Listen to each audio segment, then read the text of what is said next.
Before I head straight into the review, a little bit of context on this one. I had reviewed a few years ago the film The Virtuoso with Anthony Hopkins and a few other people in it, and I had given it a very positive review.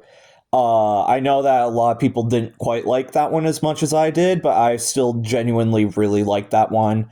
So recently, I had gotten in touch with someone who worked for that same director, and they had just reached out to me and asked me to just give my honest thoughts on this movie, and they'd provide me with a screener. So I guess this one is technically an ad, but I'll be giving my honest thoughts on the movie. So this is the director's, I think his previous movie, but was apparently kind of it got like lost. It was originally filmed in like 2011, but wasn't coming out until this year. So it's technically a new release, but it was a movie that got just kind of lost.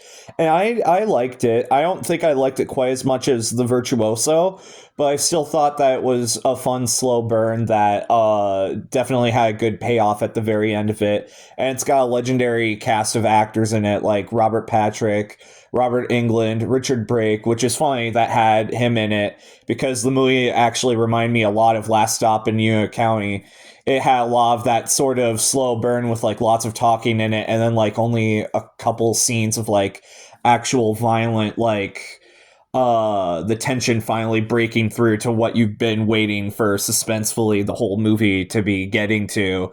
And a lot of the movies just waiting for like the other shoe to drop. And like, of course, it gets there at different points, but like a lot of the movies, more so the suspense of waiting for that to happen than actually those sorts of events happening super frequently. So don't expect it to be like an action movie or anything like that. It's more of like a crime drama than a crime thriller, if that makes sense, but still a suspense film, if that makes sense. But yeah, I thought it was very fun. I liked the cinematography and the direction. I also thought it was edited quite well. There were some moments in the acting and writing that were so where where it kind of took me out of it a little bit, but the rest of the acting and writing I thought were pretty good.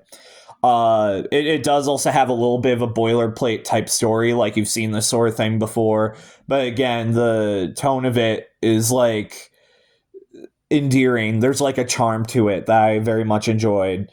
If I were to give it a score out of 10, I think I'd give it a 7 out of 10.